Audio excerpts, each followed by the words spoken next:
একা একটা মানুষের থাকার জন্য এত বড় ফ্ল্যাট কিনেছেন আপনি কেন? সারিম ওর ভেজা শার্টের ওপরের দুটো বোতাম আলগা করতে করতে অরির খুব কাছাকাছি এগিয়ে এলো। ঠোঁটের কোণে সেই চেনা মাদকতা ভরা বাঁকা হাসি। তাতে কি হয়েছে?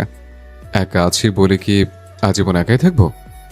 ফ্ল্যাটটা এখন বড় মনে হলেও কোনো সমস্যা নেই। দরকার পড়লে আমাদের ডজন খানেক ছানাপোনা এনে পুরো ঘর ভরিয়ে দেব। তখন দেখবি এই জায়গাও ছোট মনে হচ্ছে।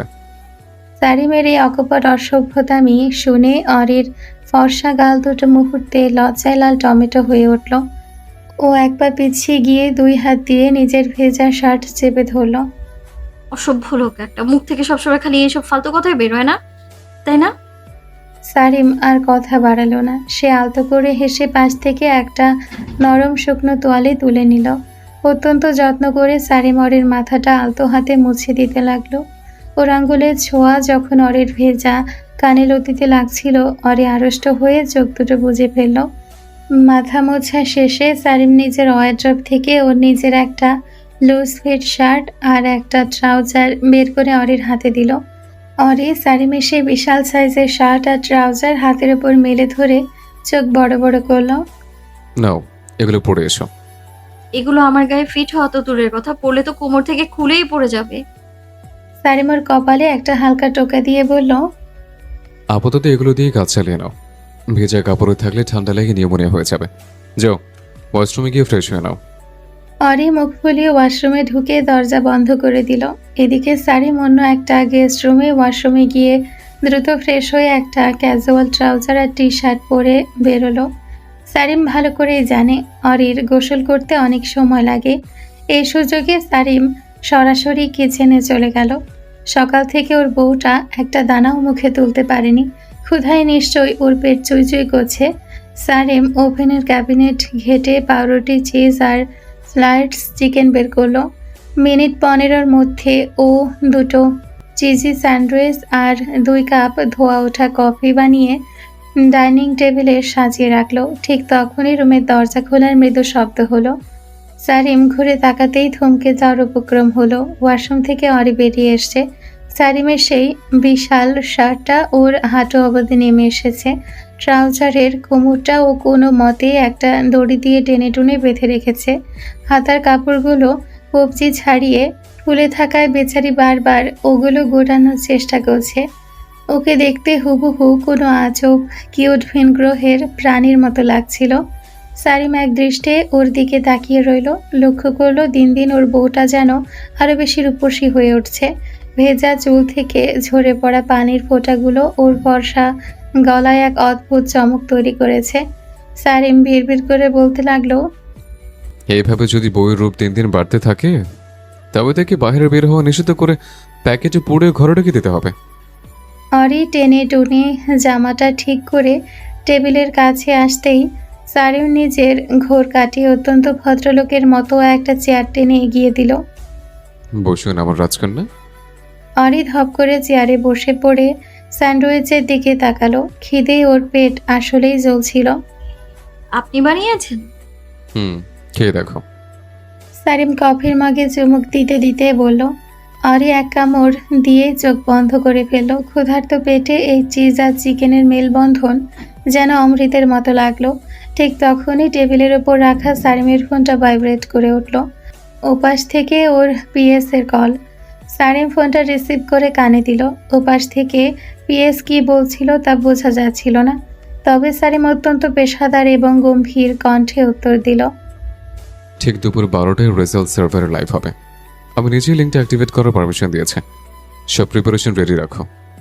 সারিমের মুখ থেকে 12টার রেজাল্ট পাবলিশ শব্দটা শোনা মাত্রই অরির হাতের স্যান্ডউইচটা প্লেটে পড়ে গেল। ও চোখ দুটো চড়ক গাছ হয়ে গেল। এক ঝটকায় চেয়ার ছেড়ে চকিতে দাঁড়িয়ে পড়ল অরি।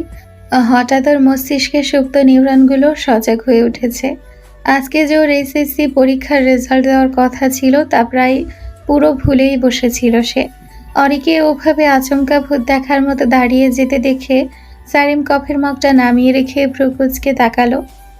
কি হলো বউ, কোনো সমস্যা? স্যান্ডউইচ ভালো লাগেনি? অরি সারিমের দিকে তাকিয়ে প্রায় কাঁদো কাঁদো গলায় বলে উঠল। আজ তো আমার এইচএসসি পরীক্ষার রেজাল্ট দিবে। সারিম বিন্দুমাত্র বিচলিত হলো না। সে অত্যন্ত স্বাভাবিক ভাবলেশীন গলায় কফিতে আরেকটা চুমুক দিয়ে বলল, তো তো মানে কি, আমার রেজাল্টটা আগে চেক করে দিন না। আপনি তো শিক্ষামন্ত্রী, আপনার কাছে তো আগে ডেটাবেস চলে আসে। প্লিজ একটু দেখুন না আমার রেজাল্ট কি। রেজাল্ট 12টা অফিসিয়ালি পাবলিশ হলে সবাই একসাথে দেখতে পারবে। তার আগে সার্ভার লক থাকে। আর এত বেরো নিচ্ছ কেন? তুমি এমনিতেই প্লাস পাবে। আমার বিদ্যাসাগর বউ বলে কথা। অরি দেখলেও সোজা আঙ্গুলে ঘি উঠবে না। লোকটা ক্ষমতার চেয়ারে বসেও বইয়ের জন্য একটু স্পেশাল সুবিধা দিচ্ছে না। অরির বুকে এখন ভয়ে উত্তেজনায় ড্রাম বাজছে। সে আর এক মুহূর্ত দেরি না করে গুটি গুটি পায়ে টেবিলটা ঘুরে সারিমের চেয়ারের পাশে এসে দাঁড়ালো। সারিম কিছু বুঝে ওঠার আগে অরি এক ঝটকায় সারিমের কোলের ওপর উঠে বসলো। ও সেই বিশাল লুজ শার্টের ঘের নিয়ে ও সারিমের শক্ত চওড়া উরুর ওপর নিজের জায়গা করে নিল। দুই হাত দিয়ে সারিমের ভেজা চুল আর চওড়া গলাটা শক্ত করে জড়িয়ে ধরে ঠোঁট ফুলিয়ে বলল, এমন কেন করছেন সারিম? আমি আপনার বিবাহিত বউই তো হই, বাইরের কেউ তো আর নই। একটু আগে ভাগে রেজাল্টটা দেখলে কি এমন হবে? হ্যাঁ, একটু দেখুন না প্লিজ। সারিম আচমকা কোলের উপর নিজের চন্দ্রিমার এই উষ্ণ ও নরম ছোঁয়া পেয়ে 1 সেকেন্ডের জন্য স্তব্ধ হয়ে গেল।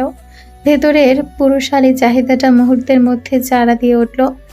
এক হাত দিয়ে অরির কোমরটা শক্ত করে নিজের বুকের সাথে চেপে ধরে ওর মুখের খুব কাছে মুখ এনে ফিসফিস করে বলল, বউয়ের অধিকার ফলাচ্ছ চন্দ্রিমা?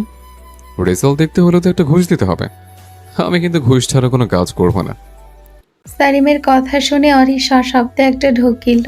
বুকের ভেতর হৃদস্পন্দনের গতি যেন 4 গুণ বেড়ে গেছে। লোকটা চোখের ওই গাঢ় চাহনি আর ঠোঁটের কোণের বাঁকা হাসি দেখে ও মনে প্রাণে বিশ্বাস করে নিল সারিমে বা নির্ঘাতকে বাসর করার দাবি তুলবে। এতদিন নানা বাহানায় অরে সারিমকে এড়িয়ে গেছে, কিন্তু আজ এই ঘোর লাগা পরিবেশে নিজেরই ভুলে ও লোকটার বাঘের খাঁচায় এসে ঢুকেছে। অরি মনে মনে একটা দীর্ঘশ্বাস ফেলে নিজেকে প্রস্তুত করলো। রেজাল্টের জন্য না পারতে ও রাজি হয়ে যাবে আজ। আমতা আমতা করে অরি সারিমের শার্টের কলারটা মুঠোয় পুড়ে মুখ নিচু করে বলল, কি ঘুষ চান? অরির ধারণা ভুল প্রমাণ করে সারিম তেমন কিছুই বলল না। সে অরির থুতনিটা আলতো করে উঁচিয়ে ধরে শান্ত কিন্তু তীক্ষ্ণ কণ্ঠে বলে উঠল, গতকাল ওভাবে আমাকে ইগনোর করছিলে কেন? কি হয়েছিল তোমার?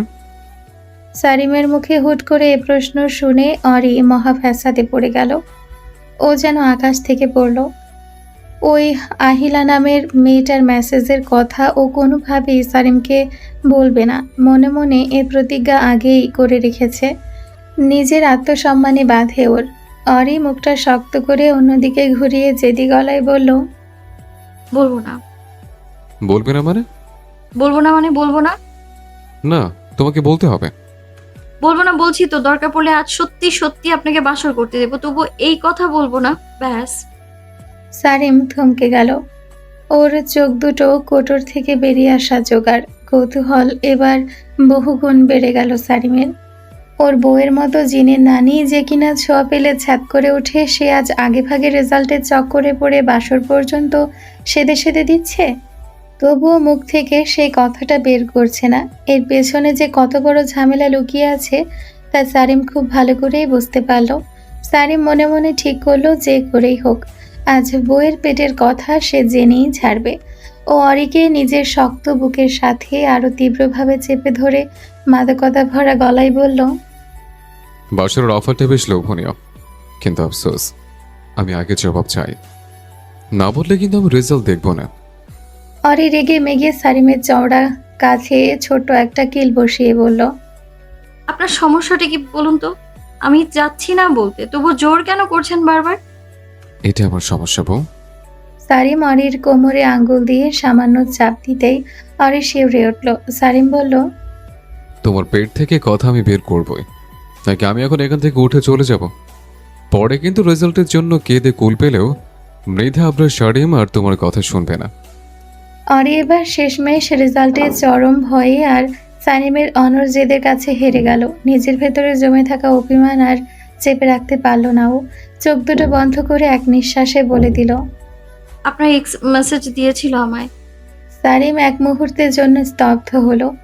পরপরই ভাবলো অরি হয়তো ওর সাথে মজা করছে বা বানিয়ে বলছে। সারিম ঠোঁট টিপে হেসে বলল। ও আচ্ছা, তারপর? অরির গলাটা কিছুটা ধরে এলো। সারিমের এই হালকা মনোভাব ওর বুকের ভেতরটা চূর্ণ বিচূর্ণ করে দিল। অরি চোখ তুলে চশমা ছাড়া সারিমের ভেজা চোখের দিকে তাকিয়ে ভাঙা গলায় বলল। উনি আপনার জীবনে আবার ব্যাক করতে চান, আর আপনি ওনাকে চান। সারিম এবারও অরির চোখের ভাষা বুঝতে না পেরে রসিকতা করে বলল। ও তাই? তারপর কি বললো তোমার সেই সতীন? সারিমের মুখে এমন পরিস্থিতিতে সতীন শব্দটা শুনে আর ওর এই নির্বিকার অবহেলা দেখে অরি নিজের আবেগ ধরে রাখতে পারল না। হঠাৎ অরি বাচ্চাদের মতো ফুপিয়ে কেঁদে উঠল। দুই হাতে মুখ ঠেকে ও সারিমের কোলের ওপরেই ভেঙে পড়ল। সারিম এবার চরমভাবে থতমত খেয়ে গেল। সে আকাশ থেকে পড়ল মাত্র মনে হলো। ওর চঞ্চল জেদি বউটা হুট করে এভাবে বাচ্চাদের মতো ডুকরে কাঁদছে কেন? সারিমের বুকের ভেতরটা মুহূর্তেই মোচড় দিয়ে উঠল। চট করে নিজের দুহাতে অরের মুখটা আগলে ধরল।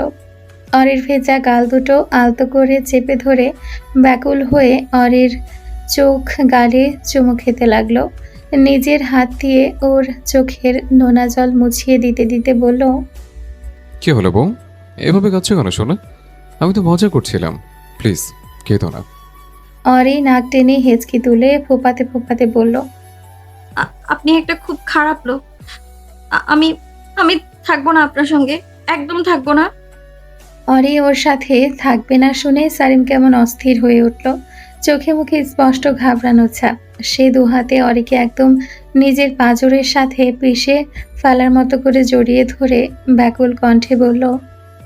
জান, আমার জান, শান্ত হও প্লিজ। কি হয়েছে বলবে তো? কে কি বলেছে আমার চন্দ্রিমাকে? অরি নিজের চোখে জলটা সারিমের শার্টের হাতায় মুছে ও চোখের দিকে সোজাসুজি তাকালো। অরির টলটলে চোখের কোণে তখনও পানি টলমল করছে। ও বাচ্চাদের মতো করে বলল। আপনি ওই মেয়েটার কাছে যাবেন না সারিম। কোন মেয়ে? ওই আহিলা মেয়েটা, ওই যে আপনার এক্স গার্লফ্রেন্ড, ওর কাছে। অরি এক নাগাড়ে বলে চলল। মেয়েটা আমার মেসেজে বলেছে আপনি নাকি ওর কাছে চলে যাবেন আমায় ফেলে। আপনি নাকি আমায় প্রয়োজনে ব্যবহার করছেন এতদিন। আপনি আজও ওকেই ভালোবাসেন। অরির কথার মাঝপথেই সারিম ও ঠোঁটের ওপর নিজের একটা আঙ্গুল চেপে ধরে ওকে থামিয়ে দিল। সারিমের জোয়াল এতক্ষণে শক্ত হয়ে উঠল। ভেবেছিল অরি হয়তো ওই কথাগুলো ওকে জাস্ট ঈর্ষান্বিত করার জন্য বলছে, তাইও মজা নিচ্ছিল। কিন্তু বইয়ের এই অঝোর ধারায় ঝরে পড়া চোখের পানি আর বুকের ভেতরের কাঁপন দেখে সে এবার শতভাগ নিশ্চিত হয়ে গেল ও চন্দ্রিমাকে নিশ্চয়ই কেউ ওদের সম্পর্কের নামে বিষ ঢেলেছে। চরম মিথ্যা বলে ওর সরল বউটার মন ভেঙে দিয়েছে। কোন শকুনে নজর পড়ল ওর এই না হওয়া সংসারটার ওপর, তা সারিম মনে মনে ভালো করে আজ করতে পারল। সারিম অরের মাথায় হাত বুলিয়ে ওর কপালে নিজে ঠোঁট ছুঁয়ে অত্যন্ত আদুরে ভাবে দৃঢ় গলায় বলল। তোমার কসম বউ, এই বৃদ্ধা আপনার শারিমের জীবনে শুরু থেকে শেষ অবধি একমাত্র নারী কেবল একজনই ছিল, আছে আর থাকবে। সে হলো অডিয়া ইবনাত অত্রেজা। এই গোটা মহাবিশ্বের আমার চন্দ্রিমা ছাড়া দ্বিতীয় কোনো নারী আমার অস্তিত্ব ছোঁয়া অত দূর, আমার কল্পনার জগতেও এক। অরি একদম স্তব্ধ হয়ে গেল। ও বড় বড় চোখ করে সারিমের চোখের দিকে তাকিয়ে রইল। সারিমের চোখের গভীরতা, ওর গলার ওই অদ্ভুত সততা অরির বুকের সব মেঘ এক নিমিষে কাটিয়ে দিল। সে সারিমের জীবনের প্রথম এবং একমাত্র নারী। এই ধ্রুব সত্যটা ভাবতেই অরির মনের গহীনে এক অদৃশ্য খুশির দোলা নেচে উঠল। অদ্ভুত ভালো লাগায় ওর পুরো শরীর অবশ হয়ে এলো। সারিম অরির কপালে গভীরভাবে ঠোঁট ছুঁয়ে ওর মাথাটা আলতো করে টেনে নিজের চওড়া বুকের উপর চেপে ধরল। অরির চুলে হাত বোলাতে বোলাতে সারিম ঠান্ডা কঠিন গলায় বলল। যে বা যারা তোমাকে আমার নামে এসব মিথ্যা গুজব শুনিয়েছে তাদের আমি ছাড়বো না চন্দ্রিমা। তোমার স্বামীর আক্রোশ তারা সইতে পারবে না। অরি আর কিছুই বলল না। ওর ভেতরে সব ঝড় তখন শান্ত। ও চুপচাপ সারিমের উষ্ণ বুকে মাথা রেখে চোখ বন্ধ করে ফেলল।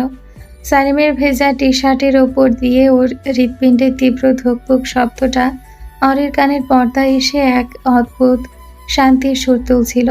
সারিম খেয়াল করলো ওর বউটা কোনো প্রতিবাদ না করে কোনো তর্ক না করে বিড়াল বাচ্চার মতো গুটিসুটি মেরে ওর বুকের ভেতরে লেপ্টে বসে আছে। সারিমের ঠোঁটের কোণে এক চিলতে মন কাড়া মুচকি হাসি ফুটে উঠল। শিক্ষামন্ত্রী আজ যাই হোক, মানুষের মন পড়তে ভুল করে না। সারিম খুব ভালো করে বুঝতে পারল ওর এই চন্দ্রিমা নামের বিদ্যাসাগর বউটা মুখে স্বীকার না করলেও মনে মনে ওকেও ভীষণভাবে ভালোবেসে ফেলেছে। সারিমের বুক থেকে কিছুক্ষণ পর আস্তে করে মাথা তুলল অরি। ও চোখে মুখে এখনও সেই আগের ঘোর লাগা রেশ, কিন্তু তার মাঝে ধক করে জেগে উঠল ঘুমন্ত আতঙ্কটা। ও সারিমের চোখের দিকে তাকিয়ে আমতা আমতা করে জিজ্ঞাসা করলো, রেজাল্ট রেজাল্টের কথা যে বললেন, এখন তো দেখান। অরির কথা শুনে সারিম মুচকি হাসলো। পাশ থেকে নিজের ফোনটা তুলে নিয়ে স্ক্রিনের দিকে তাকিয়ে ও অরিকে বলল, রোল নাম্বার আর রেজিস্ট্রেশন নাম্বারটা দাও তো তোমার। অরি ধকধক করতে থাকা বুক নিয়ে কাঁপা কাঁপা গলায় নিজের রোল আর রেজিস্ট্রেশন নাম্বার বলল। সারিম ফোনের কিপ্যাডে দ্রুত তা টাইপ করে কাউকে একটা টেক্সট করে দিল। অরি এক দৃষ্টে সারিমের ফোনের দিকে তাকিয়ে সবটা দেখছিল।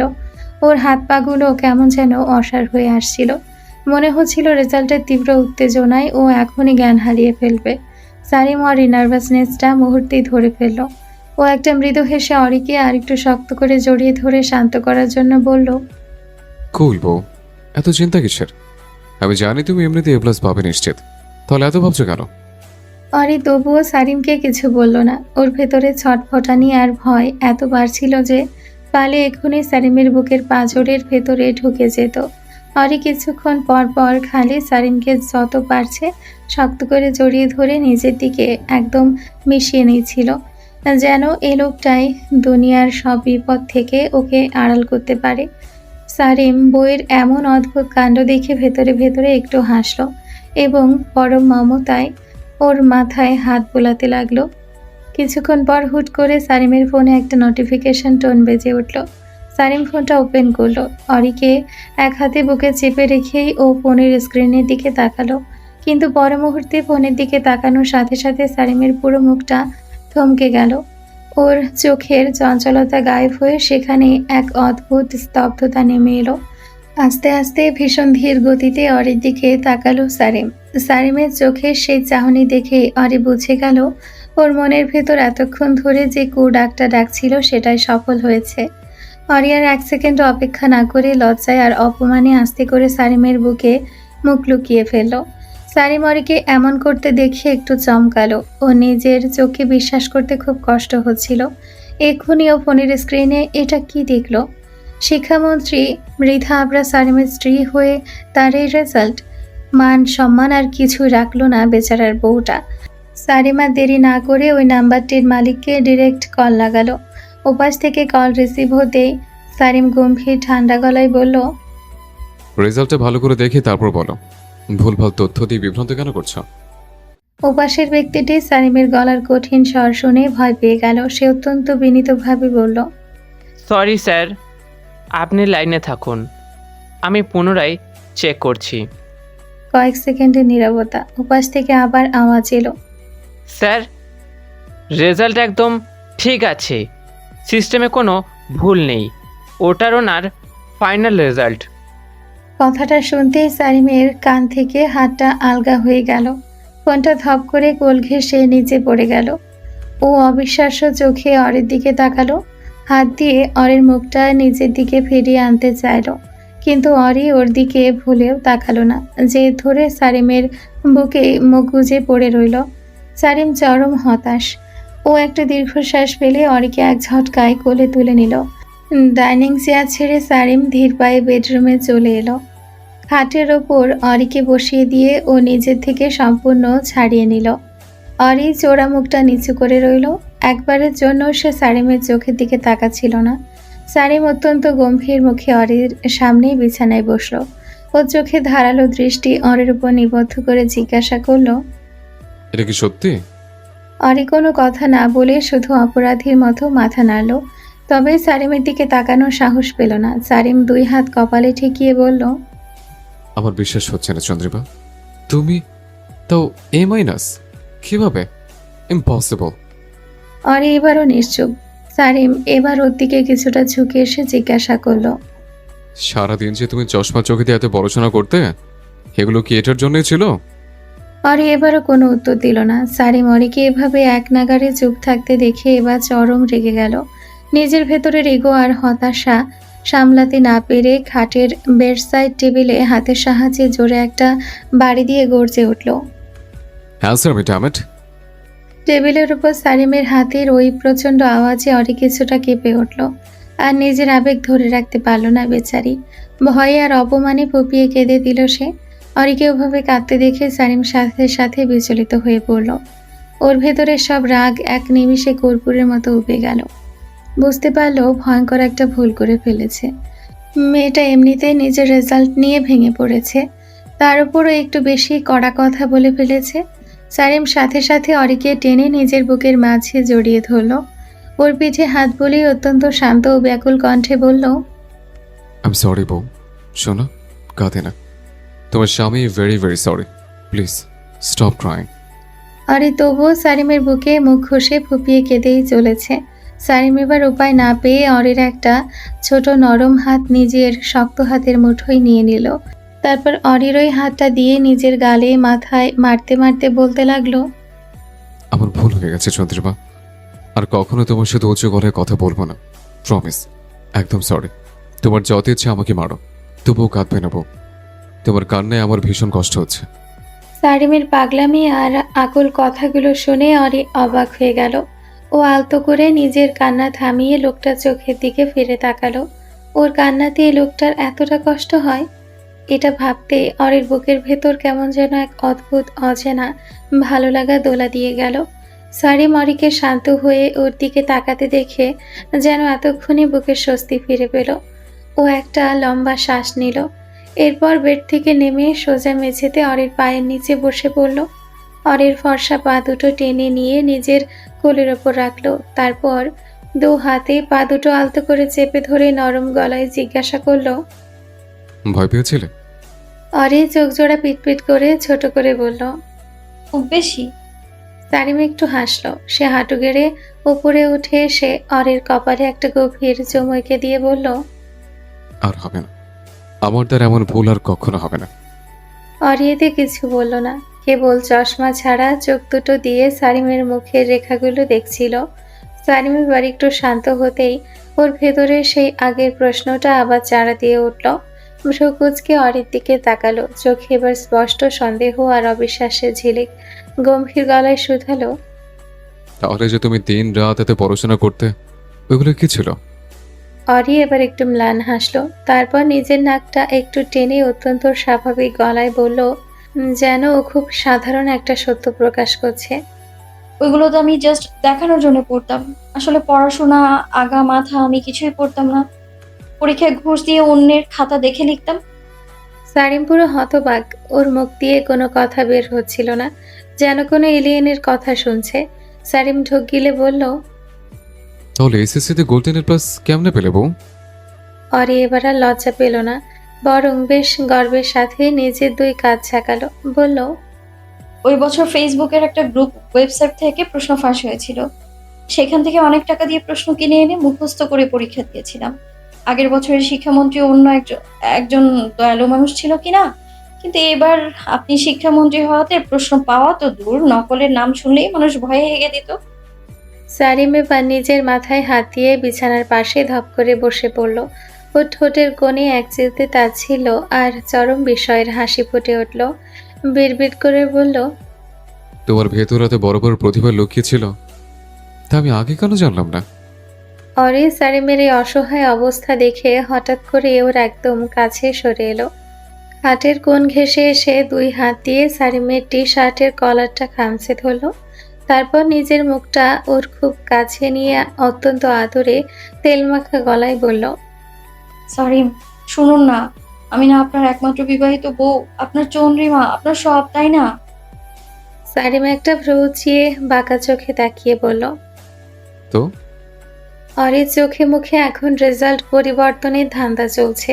সে সারিমের কলারটা আরেকটু টেনে ধরে ফিসফিস করে বলল, প্লিজ আমার জিপিএটা একটু বাড়িয়ে দিন না।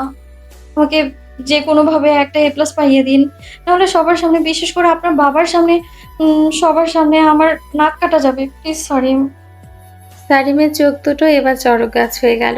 ও অরির কপালে একটা হালকা টোকা দিয়ে বলে উঠল, এই মহিলা, তুই তো দেখছি আমাকে আস্ত একটা দুর্নীতিবাজ বানিয়ে ছাড়বি। এ প্লাস দিয়ে তুই করবিটা কি শুনে? অরি দমে না গিয়ে সারিমের টি শার্টের হাতা ধরে একটু টানলো। ঠোঁট উল্টে বলল, দেন না সারিম, একটা এ প্লাসই তো চেয়েছি মাত্র। আমি না আপনার বউ হই? বউ হওয়ার যাই হোক, আমি শিক্ষামন্ত্রী হয়ে এত বড় অনিয়ম আর দুর্নীতি কখনই করতে পারবো না। সারিম বেশ শক্ত গলায় জবাব দিল। অরি মুখ ফুলিয়ে বলল, কেন করতে পারবেন না? আপনার এক ক্লিকেই তো সব পসিবল। আমার ডিকশনারিতে এসব চুরির জায়গা নেই। সারিম অরির চশমাটা নাকের ওপর সোজা করে দিয়ে বলল, এমনিতেই পরীক্ষার সময় তোকে একবার সুযোগ দিয়েছে, আর না, নিজের যোগ্যতা যা কামিয়েছ সেটাই খুশি মনে মেনে নাও, লালনা। অরি এবার রীতিমতো ঘ্যান ঘ্যান শুরু করে দিল। আপনি এমন কেন করছেন বলুন তো? দিয়ে দিলে কি এমন ক্ষতি হবে আপনার? আমি শুধু একজনই তো চেয়েছি। হ্যাঁ, তুই একজনই তো। সারিম সোজা হয়ে বসে বলল, তাহলে বাকিরা কি দোষ করেছে? যারা টে প্লাসের জন্য দিন রাত এক করে পড়াশোনার পেছনে নিজের জীবন লাগিয়ে দিয়েছে, তাদের সাথে এটা অন্যায় হবে না? অরি এবার বেশ যুক্তি দেখানোর ভঙ্গিতে বলল, বাকিরা আর আমি কি এক হলাম নাকি? ওরা তো সাধারণ শিক্ষার্থী মাত্র। ও আচ্ছা, তাহলে তুমি কি এলিয়ান? আমি এলিয়ন হতে যাব কেন? আমি তো আপনার একটা মাত্র বউ। অরি এবার একটু লাজুক হেসে চোখ টিপে ফিসফিস করে বলল, বাকিরা কি আমার মতো আপনাকে এন্টারটেইনমেন্ট দিতে পারবে নাকি বলুন? সারিম এক মুহূর্তের জন্য থমকে গেল। ও ঠোঁটের কোণে শয়তানি হাসি ফুটে উঠল। ভ্রু উঁচিয়ে জিজ্ঞেস করলো, কিশোর এন্টারটেনমেন্টের কথা বলছে শুনি চৌধুরীমা? অরি এবার পুরো লাল হয়ে চোখ দুটো নামিয়ে নিল। আঙ্গুল দিয়ে সারিমের শার্টের একটা কোণা মোচড়াতে মোচড়াতে বলল, ওই যে আপনি সারাক্ষণ আমার সাথে ওসব করেন, কি যেন বলে, রুচুগিরি, ওইগুলো আর কে করবে শুনি? সারিম এবার উচ্চ স্বরে হেসে উঠল। সে অরির কোমরটা টেনে ধরে বলল, ওগুলো তো আমার স্বামী হওয়ার অধিকার, ওগুলো এর মধ্যে কেন ঢোকাচ্ছিস? অরি এবার চরম রেগে গেল। লোকটাকে এত করে বোঝানোর পরেও এই শালার বেটা ওর কথা বুঝেও বুঝতে চাচ্ছে না। এত বড় পজিশনে থেকে বইয়ের জন্য এতটুকু সুপারিশ করতে পারছে না। অরি এক ঝটকায় সারিমের হাত থেকে নিজেকে ছাড়িয়ে নিয়ে খাট থেকে নেমে দাঁড়ালো। রাগে ফুঁসতে ফুঁসতে বলল, ঠিক আছে, এটাই মনে রাখেন তবে আপনি। কথাটা বলেই ও গট গট করে দরজার দিকে চলে যেতে নিল। সারিম খাটে হেলান দিয়ে মুচকি হেসে পেছন থেকে জিজ্ঞাসা করলো, কি মনে রাখবো বউ? অরি দরজার হাতল ধরে পেছন ফিরে তাকায় উনি। যেতে যেতে চিবুক শক্ত করে বলল, আর একবার যদি আমাকে ছুতে এসেছেন না, মেরে হাত পা ভেঙে দেবো আমি আপনার।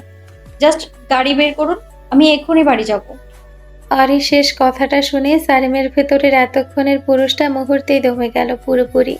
বুঝলো এবারও আসলে একটু বেশি বেশি করে ফেলেছে। বউ তো ঠিকই বলেছে, ওর বউ আর বাকি সাধারণ শিক্ষার্থীরা কি এক নাকি?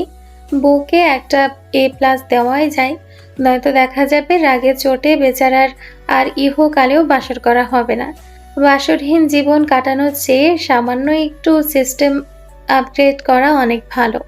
সারিম আর এক সেকেন্ডও নষ্ট না করে ঘাট থেকে নেমে দ্রুত অরির কাছে চলে এলো। পেছন থেকে ওকে এক হাত দিয়ে জড়িয়ে ধরে আদরে গলায় বলল, আচ্ছা বাবা, সরি, রাগ করো না চন্দ্রিমা। ঠিক আছে, তোমার এ প্লাস একদম 100% কনফার্ম। আমি নিজে সার্ভারে বলে দিচ্ছি।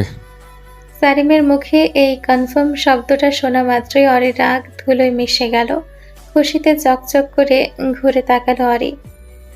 সত্যি বলছেন তো? একদম সত্যি আমার জান। সারিম হেসে বলল। অরি খুশিতে গদগদ হয়ে আবার সারিমকে টেনে নিয়ে আগের জায়গায় ফিরে এলো। বিছানায় বসতেই সারিম আর দেরি না করে ধপ করে অরির কোলের উপর মাথা রেখে শুয়ে পড়ল। চোখ বন্ধ করে একটা তৃপ্তির শ্বাস নিল। অরিও আজ আর কোনো আপত্তি করল না। পরম যত্নে নিজের ছোট ছোট নরম আঙ্গুলগুলো দিয়ে সারিমের চুলগুলোর মাঝে হাত চালিয়ে দিল। অরি আজ নিচ থেকে সারিমের মাথা টিপে দিচ্ছে। সারিম তো কোল ঘেঁষে শুয়ে মহা খুশি। বউয়ের কাছ থেকে একটু আধটু এমন খাঁটি ভালোবাসা আর আদর পাওয়ার জন্য শিক্ষামন্ত্রীর চেয়ারে বসে এই ছোটখাটো দুর্নীতি আসলে কিছুই না। সন্ধ্যা 7টা বাজে। চারপাশটা নিকষ কালো অন্ধকারে ঢেকে গেছে, সাথে জানালার বাইরে ঝিরঝির করে একটানা বৃষ্টি হয়েই চলেছে। জেবা নিজের রুমে একা বসে আছে। একা একা ওর একদম ভালো লাগছে না। সেই সকালবেলা অরিটাকে সারিম কোলে করে নিয়ে কোথায় যে বেরিয়েছে, এখন পর্যন্ত তাদের ফেরার কোনো নামগন্ধ নেই। স্বামীকে পেয়ে বান্ধবীটা ওকে এভাবে ভুলে গেল ভাবতেই জেবা চোখ দুটো ছলছল করে উঠল। রীতিমতো কান্না পেয়ে গেল ওর। পরক্ষণে আবার আরিশান মৃধার গম্ভীর মুখটাও চোখের সামনে ভেসে উঠল। জেবা বিছানায় পা গুটিয়ে বসে আপন মনে গাল ফুলিয়ে ভাবতে লাগলো। এই লোকের হঠাৎ করে বাপ হওয়ার তো ইচ্ছে যাচ্ছে কেন? আমি তো সেটাই বুঝতে পারছি না। লোকটা সকালে যেভাবে আলটিমেটাম দিয়ে গেছে, যেবার মনে হয় না সে চেয়েও এবার পার পাবে। কিন্তু আসল সমস্যা তো অন্য জায়গায়। আচ্ছা, যেবা কিভাবে এখন লোকটাকে বলবে যে ওর বাচ্চা হতে নয়, বরং বাচ্চা ক্যারি করতে প্রবলেম? এমনটা তো নয় যে যেবা বাচ্চা চায় না। বাচ্চাদের ওরও খুব ভালো লাগে, কিন্তু যেবার মূল সমস্যা হলো ওর অলসতা। 9 মাস পেটে একটা বাচ্চা ক্যারি করতে ওর বড্ড অলস লাগে। পেটে বাচ্চা নিয়ে ও এত নিয়মকানুন মেনে চলতে পারবে না। স্রেফ অলসতার কারণে একটা মেয়ে বাচ্চা নিতে চায় না। এটা এই মহাবিশ্বে একমাত্র জেবাকে দিয়েই সম্ভব। অনেকক্ষণ একা একা ভাবাভাবি করার পর জেবার পূর্বার মস্তিষ্কে এখন আবার একটা নতুন বুদ্ধির উদয় ঘটেছে। ও মনে মনে ঠিক করলো, ধুর, বাচ্চা একটা নিয়েই নেবে। নয়তো দেখা যাবে আরিশান মৃধা আবার কখন ওই আন্তরা মৃধার কাছে চলে যায় বলা তো যায় না। পুরুষ মানুষের মন কখন কোন দিকে ঘোরে। এমনিতেই যে বা কত কষ্ট করে, কত সাধ্য সাধনা করে এই বুড়োটাকে নিজের করে পেয়েছে। এর মধ্যে নতুন সংসারটা এভাবে ভেঙে যদি ওর জামাই ওকে ছেড়ে দেয়, তাহলে এই অগাধ দুঃখ ও কই রাখবে? পদ্মা নদীতে বর্ষা এসে পানি এখন থই থই করছে। যেবার ধারণা ওর কপালে যদি জামাই বিচ্ছেদ ঘটে, তবে ওই পদ্মা নদীর পানিও যেবার চোখের জল ধরে রাখতে পারবে না। যেবা ওনার হুটটা দাঁত দিয়ে চেপে ধরে মনে মনে প্রতিজ্ঞা করলো, আরিশান মৃধা, তুমি নিজেকে যতই বাঘ ভাবো না কেন, একদিন যদি তোমাকে নিজের আঙ্গুলের ইশারায় না নাচিয়েছি, তবে আমার নামও জেবা সুলতানা শেখ না। যেবা যখন এইসবে গভীর ভাবনার সাগরে ডুব দিয়েছিল, ঠিক তখনই হঠাৎ ওর কানে কিছু একটা পড়ার খসখস করা হালকা আওয়াজ এলো। আওয়াজটা ঠিক কিসের তা দেখার জন্য যেবা কৌতূহল সামলাতে না পেরে রুম থেকে বাইরে বের হলো। করিডোরে এসে এদিক ওদিক তাকালো, কিন্তু তেমন কিছুই দেখতে পেল না। আওয়াজের উৎস খুঁজতে ও হেঁটে আরেকটু সামনে এগিয়ে গেল। ঠিক সিঁড়ির কাছাকাছি আসতেই যেবা থমকে দাঁড়ালো। নিচের অন্ধকারের দিকে লক্ষ্য করতেই সে বিস্ময়ে জমে গেল। সিঁড়ি দিয়ে নিচে নেমে যাচ্ছে আন্তরা মৃধা। ওনার পরনে একটা ঢিলে ঢালা কালো হুডি, মাথায় হুডির ক্যাপটা তোলা, মুখে কালো মাস্ক আর হাতে একটা বড় চটের বাজারের ব্যাগ। ব্যাগটা দেখতে বেশ ভারী মনে হচ্ছে। যেবা মনে মনে প্রচণ্ড অবাক হলো। এই ঝড় বৃষ্টির সন্ধ্যাবেলা, তাও সকালের ওই তুলকালাম কাণ্ডের পর উনি এভাবে চোরের মতো লুকিয়ে কোথায় যাচ্ছেন? যেবার গোয়েন্দা মন জানা দিয়ে উঠল। ও আর এক মুহূর্ত দেরি না করে একদম নিঃশব্দে চুপি চুপি আন্তরা মৃধার পিছু নিল। আন্তরা মৃধা ড্রয়িং রুম পার হয়ে সদর দরজা দিয়ে বাড়ির বাইরের বিশাল লনে এসে দাঁড়ালেন। যেবাও আড়াল ঘেঁষে ওনার পেছনে পেছনে বাইরে চলে এলো। বৃষ্টির ছাট যেবার গায়ে এসে লাগছিল, কিন্তু ওর সেদিকে কোনো খেয়াল নেই। যেবা দেখলো আন্তরা মৃধা লন পার হয়ে মেন গেটের বাইরে চলে গেলেন এবং কিছুক্ষণ হেঁটে একটু দূরে রাস্তার ধারে দাঁড়ানো একটা লাল রঙের প্রাইভেট কারের সামনে এসে থামলেন। যেবা দূর থেকে ওই লাল গাড়িটা দেখা মাত্রই চাবুক খাওয়ার মতো শিউরে উঠল। গাড়িটা চিনতে ওর 1 সেকেন্ডও দেরি লাগলো না। ওটা তো ওর বাবার গাড়ি। যেবার পায়ের তলা থেকে যেন মাটি সরে গেল। ওর বাবার সাথে ওই ডাইনি আন্তরা মৃধার কি সম্পর্ক? ওনারা এই গোপনে বৃষ্টির রাতে কেন দেখা করছেন? যেবা কিছু বুঝে ওঠার আগেই দেখলেন আন্তরা মৃধা দড়িঘড়ি করে সেই লাল গাড়ির পেছনে দরজা খুলে ভেতরে উঠে বসলেন। সাথে সাথে গাড়িটি স্টার্ট নিল এবং বৃষ্টির পিছিল রাস্তায় ধুলো ও জল উড়িয়ে নিমেষের মধ্যে চোখের আড়াল হয়ে গেল। আর জেবা ছাতা ছাড়া ভেজা কাপড়ে রাস্তার ঠিক এক জায়গায় ঠায় দাঁড়িয়ে রইল। ও চোখের সামনে এক লহমায় কি থেকে কি হয়ে গেল ও কিছুই মাথায় ঢোকাতে পারল না। এক গাঢ় রহস্যের মেঘ যেন ওর চারপাশটাতে ঘিরে ধরল। রাত তখন প্রায় 9টা বাজতে চলল। জেবা বিছানায় শুয়ে ছাদের দিকে তাকিয়ে আছে। বাইরে বৃষ্টির শব্দ ছাপিয়ে ওর মস্তিষ্কে তখনও সেই একই ভাবনা তীব্রভাবে ঘুরপাক খাচ্ছে। ওর বাবার সাথে আন্তরা মৃধার সম্পর্কটা আসলে কি? ও ভালো করে জানে যে আরিশান মৃধা আর ওর বাবা খুব ঘনিষ্ঠ বন্ধু। সেই সূত্রে আন্তরা মৃধার সাথে বাবার একটা চেনা পরিচয় থাকা খুবই স্বাভাবিক। তবুও যেবার মনে একটা খটকা কোনোভাবেই দূর হচ্ছে না। পরিচয় যদি ভালোই হবে, তবে এই ঝড় বৃষ্টির রাতে এভাবে চোরের মতো লুকিয়ে মুখ মাস্কে ঢেকে দেখা করার কি দরকার ছিল? এর পেছনে নিশ্চয়ই বড় কোনো রহস্য লুকিয়ে আছে। যেবার ভাবনার মাঝে ঠিক তখনই আরিশান মৃধা অফিস থেকে মাত্র বাসায় ফিরলেন। পরিশ্রান্ত শরীরে উনি সরাসরি জেবার রুমে প্রবেশ করলেন। রুমে ঢুকেই বউকে ওভাবে খাটের মাঝখানে শুয়ে আনমনে আঙ্গুল কামড়াতে কামড়াতে গভীর কিছু একটা ভাবতে দেখে উনি শক্ত করে ভ্রু কুঁচকালেন। জেবা এতটাই মগ্ন ছিল যে ওনার আসার আওয়াজটুকু লক্ষ্য করেনি। আরিশান মৃধা একটু গলা ঝেড়ে মৃদু কাশির আওয়াজ দিতে জেবা চমকে ওনার দিকে ফিরে তাকালো। আরিশান মৃধাকে ওভাবে গম্ভীর মুখে দাঁড়িয়ে থাকতে দেখে ও চটজল দিয়ে শোয়া থেকে উঠে সোজা হয়ে বসলো। আরিশান মৃধা জেবাকে আপাত মস্তক একবার ঠান্ডা চোখে দেখে নিয়ে সরাসরি প্রশ্ন ছুড়ে দিলেন। তোমার এইচএসসি রেজাল্ট কি? জেবা হাঁ করে তাকিয়ে থেকে বোকার মতো বলে উঠল। কিসের রেজাল্ট? বলার পর মুহূর্তেই ওর মাথায় ধক করে বাড়ি মারল। আজকে এইচএসসি রেজাল্ট দেওয়ার কথা ছিল, কিন্তু সংসারের তাড়নায় বেচারি নিজের রেজাল্টের কথা একদম বেমালুম ভুলে বসে আছে। জেবা একটা শুকনো ঢোক গিলে অত্যন্ত অসহায় চোখে আরিশান মৃধার দিকে তাকালো। আরিশান মৃধা জেবার মুখের ভাব দেখে বিরক্তি প্রকাশ করে বললেন, আজ তোমার রেজাল্ট দিবে, অথচ তুমি তা জানোই না। এর থেকেই স্পষ্ট বোঝা যাচ্ছে যে লেখাপড়ার প্রতি তোমার মনোযোগ কতটা গভীর। জেবা ওনার খুঁটটা আঙ্গুলে জড়াতে জড়াতে আমতা আমতা করে বলল, ইয়ে আসলে ভুলে গিয়েছিলাম। তোমার রেজাল্ট কি এসেছে জানো? আরিশান মৃধা হাত দুটো বুকের ওপর বেঁধে শোধালেন। জেবা চটপট ডানে বামে মাথা নাড়িয়ে না বোঝালো। আরিশান মৃধা একটা গম্ভীর দীর্ঘশ্বাস ফেলে বললেন, তুমি এ গ্রেড পেয়েছ, এই তোমার লেখাপড়ার নমুনা। ভবিষ্যতে মেডিকেলের আশায় পড়া একজন শিক্ষার্থী কখনোই এত বাজে রেজাল্ট করে না।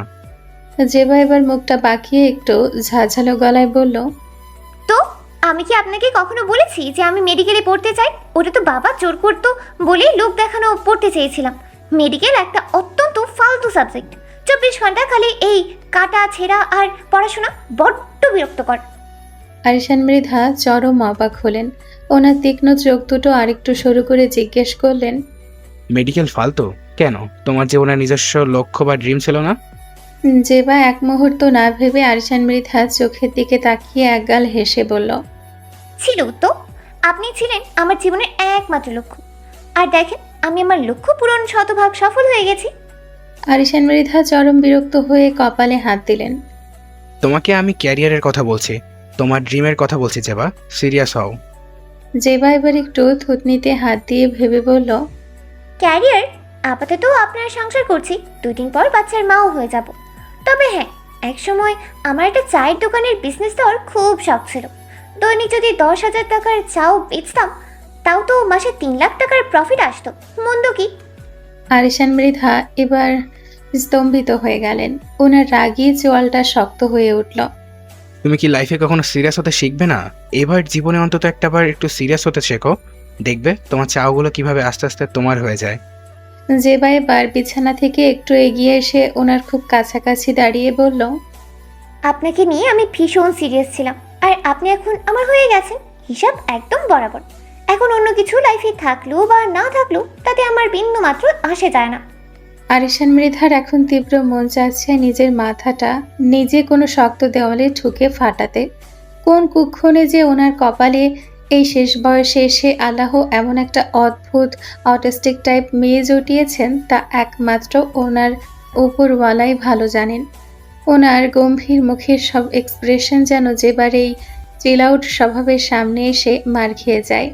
জেবা আরিশান মৃধার ওই পাথরের মতো শক্ত আর গম্ভীর মুখের দিকে তাকিয়ে হঠাৎ করে চোখের পলক ফেলে একটু মুচকি হাসল। ওনার শার্টের একটা বোতামের দিকে আঙ্গুল দিয়ে ইশারা করে ফিসফিস করে বলে উঠল,